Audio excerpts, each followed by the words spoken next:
El libro es sin duda alguna el invento más trascendental para el conocimiento humano. Sin él permaneceríamos aún sumidos en las tinieblas de la prehistoria. Lo que ocurre es que su uso es tan cercano, tan cotidiano, que no somos conscientes de cuánto le debemos. Si hojeamos un libro, a primera vista, pues nos parece un objeto simple, un soporte de escritura demasiado obvio como para asombrar. Pero si nos detenemos un poco, nace nuestra fascinación por lo que es y sobre todo por lo que significa.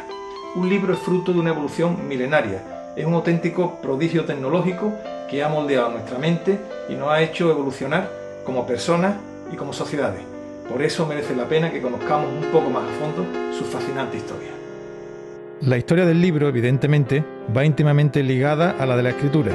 Desde nuestros orígenes, la especie humana aspiró a transmitir información a través de un soporte para que perdurara en el tiempo y pudiera ser entendida por otro.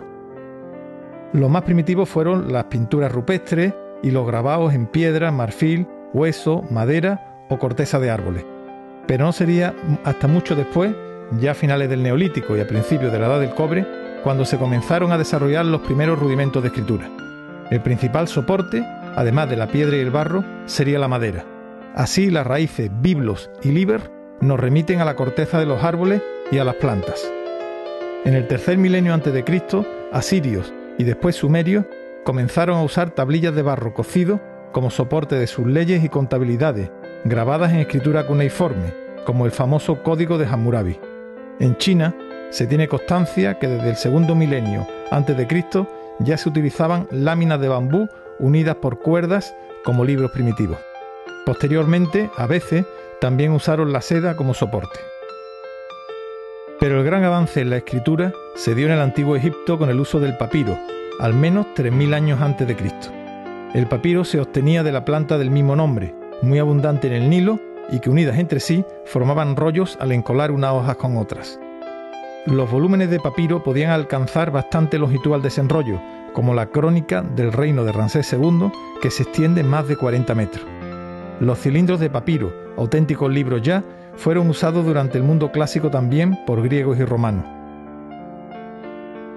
Del rollo del papiro se pasó al códex, el libro de hojas de pergaminos cosidas y encuadernadas, con un aspecto ya similar al actual.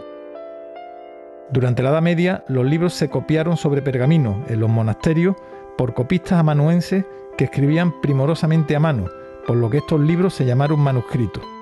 El pergamino es un soporte noble de gran duración, en el que se ilustraron bellísimos códices que siguen admirando hoy en día. Los libros eran objetos muy caros, al alcance tan solo de la nobleza, las incipientes universidades y la iglesia. No obstante, ya aparecieron los primeros mercaderes de libros que traficaban con estos valiosos manuscritos.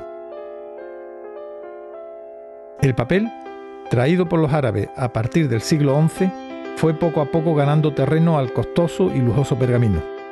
El papel se fabricaba a partir de trapos viejos, por lo que en algunas fuentes aparece nombrado como pergamino de trapo. Pero todo cambió tras un invento fundamental que revolucionó el mundo del libro y de la cultura. Sobre 1450, Gutenberg inventó la imprenta de tipos móviles, que permitía la edición en serie y que abarataba extraordinariamente el precio del libro. La imprenta impulsó la expansión del libro y del conocimiento. La imprenta se extendió con enorme rapidez por toda Europa y antes de 1500 ya se imprimía en toda Europa e incluso en América.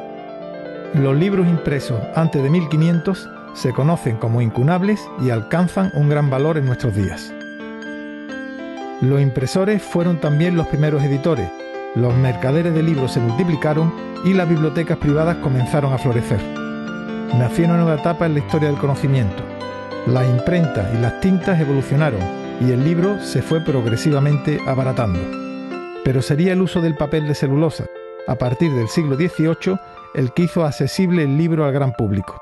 En el siglo XIX se comenzó a fabricar en continuo el papel y se aplicó la energía de vapor a las prensas, lo que abarató aún más el libro. El papel de celulosa y el cartón serían los soportes básicos para el interior y las cubiertas desde entonces hasta nuestros días. A finales del XIX se inventó la linotipia, que mecanizó la composición de textos, y a lo largo del XX se implantaron la rotativa y la impresión offset. En la actualidad, la impresión digital y la impresión bajo demanda están abaratando y posibilitando la impresión de pequeñas tiradas.